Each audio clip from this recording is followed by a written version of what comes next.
I remember being 6 years old, waking up in the car and smelling the desert. As soon as that car stopped, bam, I was out the door, running down a long dirt road to see my best friend, a donkey named Nativity. He would stretch his neck over the fence so I could give him a hug and rest his big, heavy head on my shoulder. If I close my eyes, I can still feel his cheek against mine, all warm and fuzzy.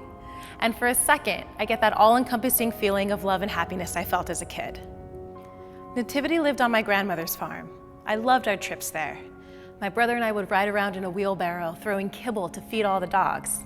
There were always new animals every time we visited. The goose scared me, but I always worked up the courage to approach him anyway, because I loved the little mallard who shared the pen with him. There was even a desert tortoise who was always basking in the sun. I thought it was heaven. But my parents didn't. On every visit, they spent all their time repairing fences, hauling in supplies, and I would see them digging holes for all these mysterious bundles wrapped in blankets. My parents tried hard to help my grandmother keep up the property, but as time went by, it became more and more difficult. Eventually, I wasn't allowed in the house anymore because there were so many dogs and cats inside, and the floors were covered with dirty newspapers. The dogs who lived outside were packed 6 or 7 to a pen. My grandmother used to buy bags of day-old white bread to feed them. They went crazy for it, so I thought it was a special treat. It wasn't until later that I realized it wasn't a treat. It was all my grandmother could afford. And those mysterious bundles? I eventually figured out that every time we visited, my parents were burying all the animals who had died since our last visit. Whether from infections, diseases, or fighting, I'm sure none of those animals had easy deaths. The thing is, my grandmother was trying to do something wonderful, and I loved that about her. I know she started out caring for those animals with the best of intentions, but looking back, I can see she was a hoarder. Growing up in that environment, I learned that animals need more than our good intentions. They need us to see the bigger picture, to face reality, and be able to make hard choices when we have to.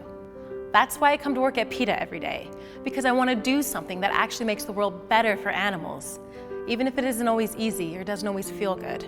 I work on cat and dog issues in Los Angeles and attend city government meetings to push for changes to help animals, like enforcing our city's mandatory spay-neuter law to bring down the number of homeless animals flooding city shelters. And every day, I'm reminded of my grandmother. I've met so many people like her, truly caring, passionate people, devoted to animals, but I see them making the same mistakes she did. All of us want a world where every cat and dog has a good home, but to get there, we have to be able to put what's best for the animal ahead of what's comfortable or easy for us. I know it's easy to get caught up in the feel-good aspects of caring for animals. People feel good about bottle feeding kittens, and I get it. Who doesn't love a kitten? I love snuggling kittens. But I get so frustrated when I see people celebrating kittens and how fun it is to feed them, instead of screaming, why are they being born in the first place? The only way we're gonna get to a world with no more homeless animals is by stopping the flood of animals being born, instead of arguing about what to do with them once they're already here. So when I see a feral cat group spend thousands of dollars to rehabilitate one cat who is horribly injured and who they're gonna put right back on the street where they found him, I just wanna say thank you for caring, because my heart breaks too when I see an injured animal. But can't you see the bigger picture? Can't you see that you're putting him right back out to get hurt again? To get hit by a car, kidney disease, FIV, flea infestations, and other parasites? The list goes on and on. Instead of spending money to re-abandon one cat, why not spend all that money spaying and neutering hundreds of cats and prevent thousands more from being born just to end up struggling to stay alive on the streets? Oh, and one more thing. Please stop calling yourself an animal activist or even an animal lover if you support keeping cats outdoors, because they are killing birds and other wildlife by the tens of millions every year. But I digress. Just like my grandmother, people fall into the trap of thinking that what matters most is to just keep an animal alive, keep him breathing no matter what, without considering the quality of his life. This is the mindset of the no-kill movement. People like the sound no-kill. Who wouldn't?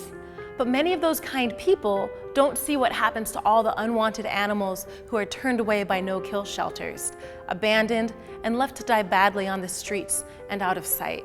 No-kill is a myth that keeps people from doing the right thing when animals need them to the most, like giving an unadoptable or severely injured animal a peaceful exit. And you know what's even worse? No-kill groups make people afraid of open admission shelters by calling them kill shelters, as if shelter workers aren't the ones working the hardest to end the need for euthanasia. Open admission shelters are the ones doing the real rescue work, the work that most people don't have the courage to do. They're the ones who will take any animal who comes through their doors. Injured, sick, unadoptable animals are never turned away like they are by so-called no-kill facilities, who can only call themselves no-kill because they refuse to take in the animals who need their help the most. I read every day about those animals who are turned away. And I also read about rescues gone wrong, where in an attempt to save them at any cost, animals end up living stacked in cages, deprived of basic vet care, malnourished, living in filthy conditions, or even abandoned by hoarders who bought into that no-kill hype that all it takes to end the overpopulation crisis is a big heart, that as long as we care enough, good homes will somehow magically appear for the never-ending flood of animals being born. And when those places get shut down, the animals don't go to another no-kill rescue because they're always full. They go to those same open admission shelters the no-kill movement bashes, the ones who never turn away any animal, but who now might be forced to euthanize because there are far more homeless animals than good homes. And round it goes in this crazy, vicious circle. We all want a world with no homeless animals and no need for euthanasia. But that's not going to happen overnight. And in the meantime, we have to wake up and see what's actually going on. We have to take off the rose-colored glasses. Millions of dogs and cats are living a nightmare reality, whether we want to see it or not. And if we really want to solve the overpopulation problem, we need to get serious. Put in the hard work. Pass and enforce spay-neuter legislation, make spaying and neutering convenient and affordable for everyone, and devote the majority of our resources to stopping births.